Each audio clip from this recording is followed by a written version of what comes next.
Hello everyone, you're on the GeekBox YouTube channel. Today you will find out how to add Eufy to Google Home. Let's go. Open App Store or Play Store.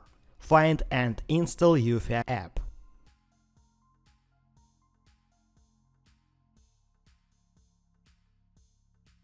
Add your Eufy device to the Eufy app.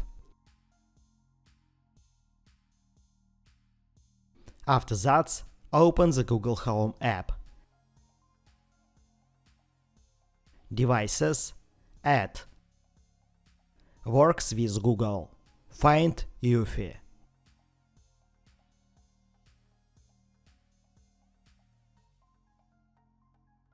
Continue. Link your Eufy account to your Google Home account. After that, all devices from Eufy app will be added to the Google Home app.